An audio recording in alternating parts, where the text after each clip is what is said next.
Hey, so great to have you here. And today I'm talking to Zosia Prucnal, a great teacher all the way from Warsaw, Poland. And we are going to discuss several points on how to teach voice, how to be a vocal coach, how to be a singer. And also, we are going to share some mutual stories on the voice training, on the musical journey. So, what about Zosia? Zosia is a vocal coach since 2013, and she runs the Warsaw Vocal Studio in Warsaw, Poland. She teaches amateurs, professionals, voice teachers, actors, speakers, and singing needing voice rehabilitation. And she is also a mentor for modern vocal training, supporting more than 30 teachers around Poland. She is also passionate for choirs, and she is working with several different types and sizes of groups in Poland, in other countries. And she's now working in her own material to be released soon, I think. Hello, I'm Wagner Barbosa, your host for this show, and I'm doing the show for Modern Vocal Training. What is Modern Vocal Training? Modern Vocal Training is a globally recognized certification program designed to prepare vocal coaches for the modern music industry. So, Zosia, where are you now? I'm in Warsaw, in beautiful, not too cold for winter Warsaw. Is that snow there? No, actually, we haven't had snow in years. Really? Maybe like this much for like a couple days. Oh, so Zosha, I just want to ask you to introduce yourself, what you've been doing, how did you start teaching, and tell me or tell us something about you that you think would be important for people to know. Hi, everybody. So great to be here. And thank you, Wagner, for including me in this very cool project. It's a pleasure. How did I start teaching? Because I've always sang as a child, but I was never very good at it. Apart from singing in tune, that was pretty much it, all I could do. And at some point, just ending up in a big city, I decided, what did I always want to do? And I Mhm. never got the chance.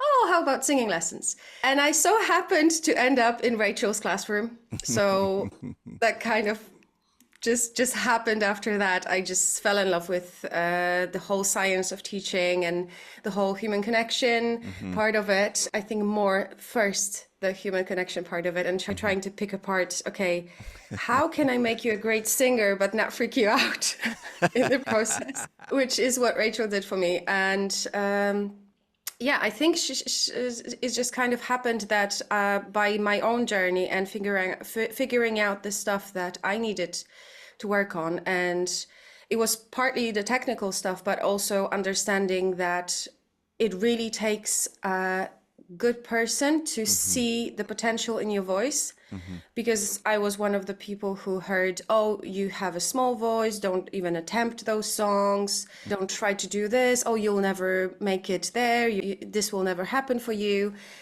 And it just kind of felt like, how can you actually tell when I've just started learning? How can you tell me that? Exactly. So I think that that's what made me really determined to figure out how to help people who many people write off Yeah. or don't exactly see the potential in. Yeah, and So just I think for that's how I for the became people fascinated. checking the show the first time, Rachel is Rachel Black, one of the directors of Modern Vocal Training and my personal friend and fantastic person. If you want to check on Rachel, just go for modernvocaltraining.com, as always. And Thank you for Zosh, that. Yeah, it didn't cross my mind. no, come on, it's okay. It's not meant to you to have the information. I'm here for that. And then, do you play violin, right? Am I right? I used to, yeah. Hmm. I'm trying to get back to it right now after Hmm. about 15-year break, which is kind of embarrassing. But yeah, I was one of the kids who went to music school very early, and I kind of fell behind on like sheet music Hmm. playing, but was Hmm. very good with improvising. But I kind of felt inadequate when it came to playing classical music, which I didn't exactly enjoy. So ever since then, I was just trying to play for fun rather than Hmm. become a violinist, which I never really wanted to become. I just picked it as, I mean, I didn't actually pick it, but I saw it for many years as just something that was going to make me more musical Mm-hmm. rather than something I really wanted to do for a long term. Yeah. So And I just, from time to time, I come back to violin and just play yeah. for fun rather than, you know. Yeah. And it's really interesting. I was playing guitar. I was studying classical guitar for a while, exactly, or perhaps the same age of you. Like, and I was like super bored. For sure, there was the challenging of, yeah, take a new piece and play it and blah blah blah and so on and so forth. But it was actually very difficult for me to kind of repeat, kind of, yeah, let's do it right again. And then I was like, yeah, but I just did. What for? And because you and I, we are kind of more creative type of person, and not exactly like accomplishing like goals, like, yeah, let's go, and then go again and go again. Is like, I think our minds work a little bit more or less the same. And so I want to ask you, let me just take my question here. In your opinion, any voice can be trained to be a singer? I do agree with that. I know it's a kind of controversial point of view, Yeah. but I do fully believe that. I mean, I guess there are some people who are born with some sort of neurological issue that Mm-hmm. may make them unable Mm-hmm. to ever be able to repeat the pitch or anything like that. Mm-hmm. I have never encountered anybody like that for how long? Like 12 years now Yeah. teaching. I Mm-hmm. have never seen anybody who I wasn't able to help improve. However, I think it's very important to also acknowledge and tell people that, look, where you are at the moment, Yeah. being, I don't know, 35, and you have never sung in your life, never a school choir, never, nobody ever sung in your home, Mm-hmm. you have never sung. So neither your body has ever experienced this, neither it observed other people doing it, which means that you have to be ready if you want to become a singer or at least improve in your singing, that it's going to take many, many, probably years Yeah. before you can actually expect to be perceived as somebody who sings. However, I think that it's not our call to tell people there is no point. Yeah. Because True. if it makes you happy, we would never tell a tennis player who enjoys playing tennis and is bad at it, why are you doing it? You're never become Serena Williams or something like that. Exactly. We would Yeah. never say that. But there's this kind of atmosphere around the music that when someone wants to sing, people really want to go to the voice or to the big stage, and sometimes people just want to sing, literally, like for fun or for people, right? For daughters and sons and people around, just or literally just to be happy, to have fun. And there's nothing wrong with that. We have clients, we have professional singers also, but for me, there's no distinction. And so, based on what you're saying, what, in your opinion, what makes a great teacher, a great voice teacher? Somebody who looks at the person in front of them, not just the voice. Yeah, super. Taking into account their experiences, the way they learn, the thing that they want to achieve with their voice. Somebody who can help guide them with realistic expectations, but also broadening their knowledge of what can be done Mm-hmm. and how it can be done, how many different ways there are that it can be done. Yeah. If you have somebody like that, it's so much easier to start singing. If I compare some of the teachers I had in the past, who would just tell me, oh, bad words, what are you doing? You're singing like a 6-year-old kid, blah, Mm-hmm. blah, blah, blah, blah, blah. What are you imagining that like I can do with you? I don't know, you're the teacher. I wish I knew to say that back then. Yeah. I didn't. Yeah. And it really affected me. But then meeting people who would tell me, well, you're a whole person. You're not just the voice that somebody called a small voice. Mm-hmm. Like that was specifically about me identifying myself as a light chest. Mm-hmm. I would come into the room and be like, hi, I'm Zosia. So I'm a light chest. And one of the teachers, I think, yeah, that was Ian Davidson, who's also one of Mm-hmm. our directors. He's Mm-hmm. like, well, you just told me your name is Zosia. You're not chest. It's not your That surname. maybe what you're singing with, but that's not who you are. And that was like a little light bulb moment for me. I'm like, okay, so it's been like however many years that I've been learning to sing, and I'm still identifying myself as a voice type, Yeah. Hmm. which I am not. It's just something that I am currently singing as, which, by the way, by that time I wasn't. Hmm. Yeah. That was from years back. Yeah, I remember that. Yeah. And at the same time, so in contrast with that, I totally agree, as you know already. But in contrast with that, for example, for someone that is beginning on the journey of teaching, sometimes I think I was just trying to to kind of recap from my mind, and it was more difficult for me as a starting teacher or starting to be a coach to recognize so many things. And then I remember that I was kind of really hanging on the technical way of doing. So, literally trying to hear the voice and see the tendency and see like the technical steps to do it. And then after, when that was more settled, more firm and consistent, I started to kind of open to a more holistic way of teaching. Because we are teaching for a while, we kind of have that in our hardware, right? Because it's not even software. It's like in the body, Yes. we feel it. But what is more important when you're starting on the journey, in your opinion? One thing, the other, both, or So, some people, I think, in the medical field have the saying, when you hear hoofbeats, think horses, not zebras. I think that would be it. That's why when we're teaching teachers when they are starting to work with clients, if like your ear has not yet experienced hearing enough voices to be able to tell very small differences, and it's just time. There is nothing we can say that will make you suddenly become this very experienced teacher. It's time and clients. yeah, So when you're first starting out, you're looking at the big things that pop out. And that's why you get the structure of the lesson, how it's best to conduct the lesson, because it's proven to be the most efficient way, at least at this stage of your development as a teacher. if you want to know more information about our method, go for modernvocaltraining.com.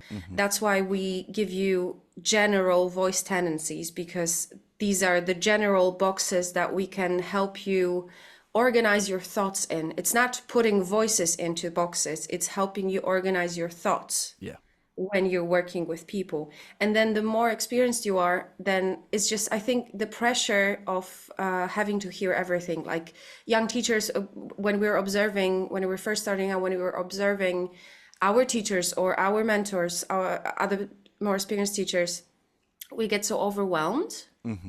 I cannot hear it. How come you notice this? Yeah. Well, because that person has 20 years of experience and Exactly. I'm sure has heard this before. Yeah. And that's why you're observing the lesson to train your brain to start recognizing the very small patterns that could make the difference. But still, when you're first starting out, as long as the person that comes to you, that you can help, and they continue to come back, so they feel that you're helping them, you're good. You're Yeah. doing your job. As long as you're helping them step forward. And nobody is expecting somebody who just started teaching or has been teaching for 2 years to be as good, or maybe not as good. They can be equally as good, but probably not as fast in achieving the goal as somebody who's been teaching for 20 years. Disclaimer, if you have a teacher who has not started changing their ways when they discovered new things and has not educated themselves, you can be better than or more effective than somebody who's been teaching their entire life Exactly. by just starting out, if you're looking for the right things. Yeah, I totally agree. Totally agree. And for sure, experience will be the key. Will be the key. No, dropping the mic for that. And I remember a great teacher that we had in common telling me, perhaps a little bit more time than 20 years ago, like, oh, after this step, that was my first certification. He told me, after that, we're looking just for more and more and more efficiency. So basically, since you understand the structure, you understand how the muscles work inside of the larynx and the vocal tract and then the breathing and so on and so forth. Next steps are you hear better now. Every time you do a lesson, you hear better. And every time you teach, you need to be more efficient. And that's it. But that doesn't mean, as you're saying, that the lesson, when you have a good training on teaching, that your lesson, your first or couple first lessons will not be efficient. It will get more efficient with time. If you have a good training, it will make a difference in the voice in front of you right away. By experience also, I can tell you that. Would you like to say something about musical training for teachers? How, because you're a musician too, you play the violin as we were discussing, and how do you feel that, is that super extra important, or the experience, or to be an experienced singer is very important for you to be a good teacher or to start in the journey of teaching? How that resonates to you? I wouldn't say like formal training would be necessary because by my experience, as I said, I wasn't a good violinist ever, but I was good at hearing and improvising, which is what comes useful. So I can jam with people. Yeah. I can, both singing and playing violin, I can jam with people if you know, it's a genre of music that I'm familiar with.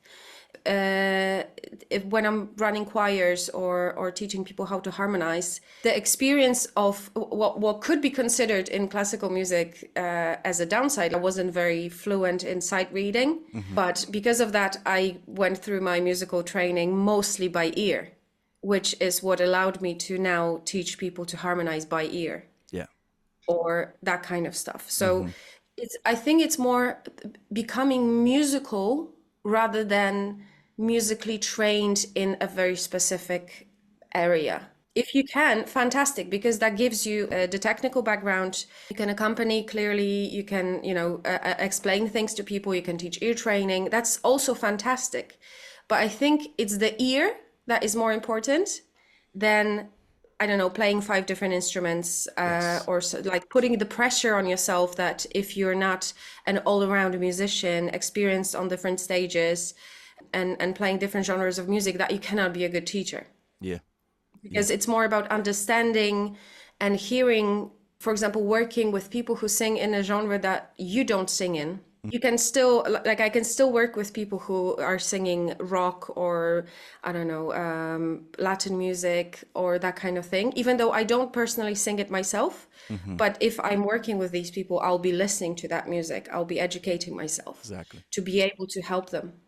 So I think it's about developing yourself musically as the most important thing and just gathering experience, putting more eggs into your basket kind of thing. Yeah, totally agree. I just want to come back for something you said about people with 30, 35, 40, you know, without voice experience and trying to get into the singing world. I had an experience, several actually, that also, you know, telling about like how do you choose songs for the singers and or for the aspiring singers.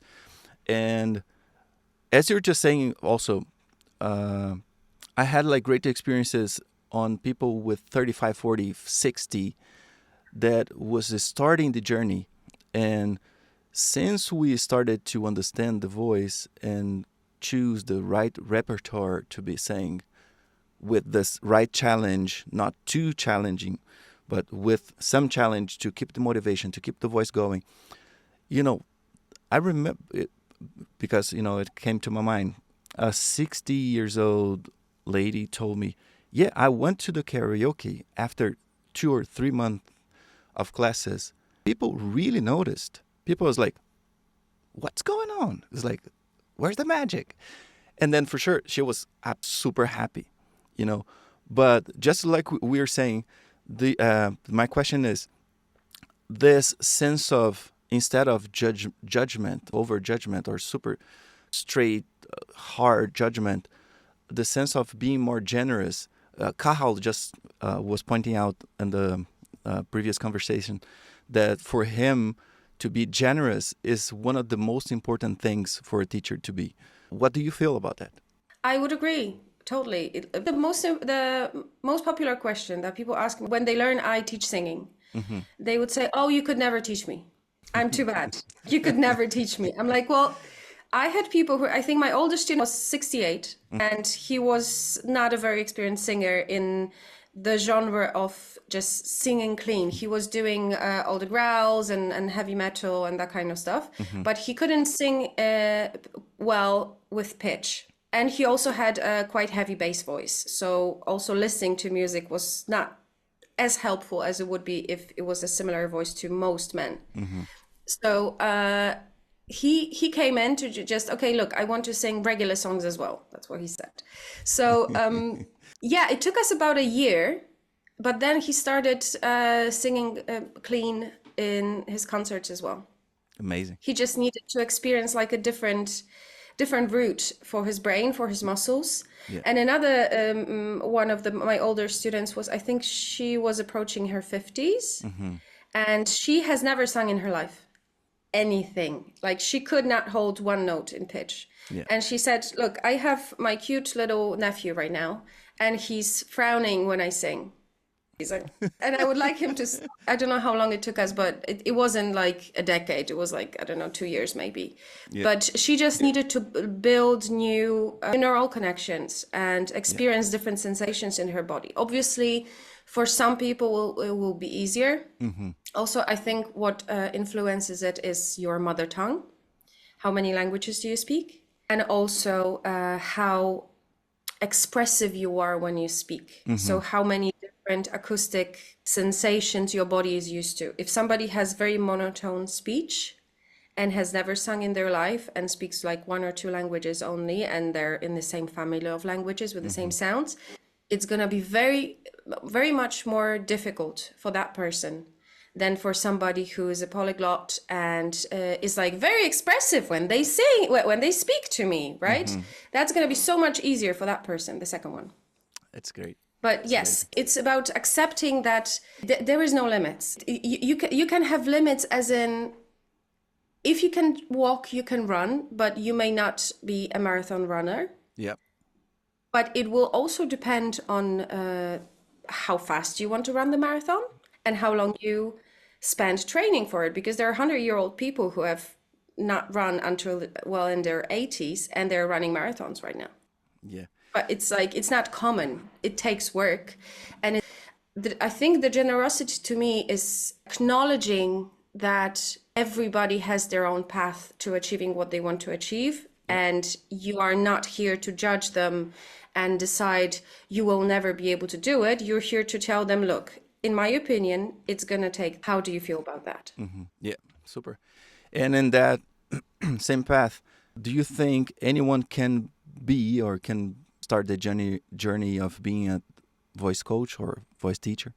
I think anybody who likes to work with people, who is not afraid of people being vulnerable, anybody who doesn't feel like they have some sort of superiority to other people because they can sing well. Anybody who wants to help people feel good when they sing and help them become more as artists, I think can become a singing teacher.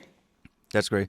Because especially on the opposite side, I had some experience, not a lot, that's great for me, with frustrated singers that were doing teaching just for having extra money.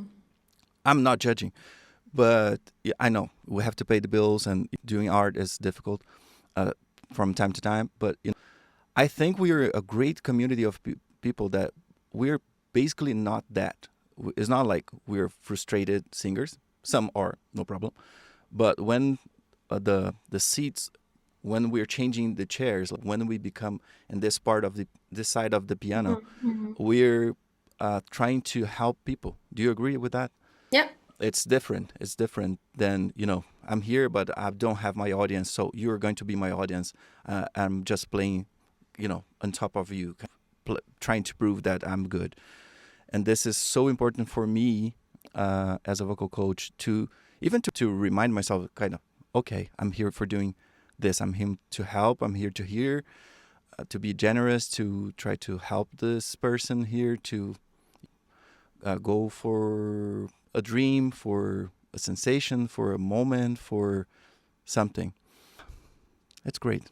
Actually, it's super great to talk to you every time. Okay. So I don't want to steal your time much more, but do you want to I'm leave? enjoying this. Take Me as much too. of my time as you want.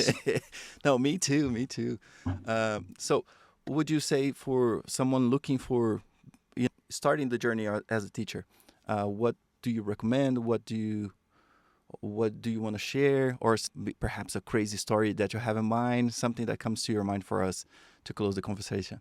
If you feel like you're fascinated by voice and or curious about it even, because you can always decide, hey, okay, I did this much of teaching or training to be a teacher and it's not for me, you can always go back. But if you're inclined to explore this area, just do it.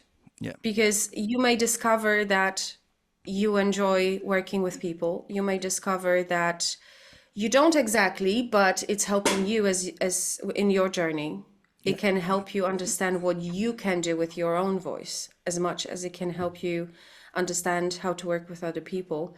And also, I think it's extremely rewarding yeah, to, especially that many of us had this experience of, I don't know, not being taught well, not being understood, not being, having our wings cut. I had this student who sadly had a very abusive teacher, and she came to me for lessons, and we worked a little bit, and she just, it was so rewarding to see the sparkle in her eye come back, and she actually signed up to start teaching now. Ooh, that's great. So I'm so happy with that, because she discovered that not only singing lessons can be enjoyable in themselves, it's not even about if you want to perform. Not everybody wants to perform. Exactly. I had a long span of time that I did not feel like I wanted to perform. I just wanted to sing for fun. So it's not even that. It's just enjoying the process of learning, of improving, of also connecting to your emotions, because there Yeah, is no separation, in my opinion, yeah, between your voice and your emotions. And it's just how we communicate, be it speaking voice or singing voice. So some people even treat singing lessons as some sort of journey inward. yeah. So Absolutely. in that span, I would say if you are open to exploring humans in general, not just voices, humans, and if you're fascinated in any way by voice, I think it's a great thing to do for you Yeah. to start your journey to become a teacher. Fantastic, fantastic. I love it. So thank you so much, Zosia, for your time. Thank you for being here. Thank you so much. Thank you guys for watching. Remember, if you're watching on YouTube, drop a comment. If you're just hearing on in Spotify or anywhere else, reach us on modernvocaltraining.com for more information. Thank you, Zosia. See you then. Thank you so much, Wagner. See you. Bye. Bye. If you want to know more information about our method, go for modernvocaltraining.com.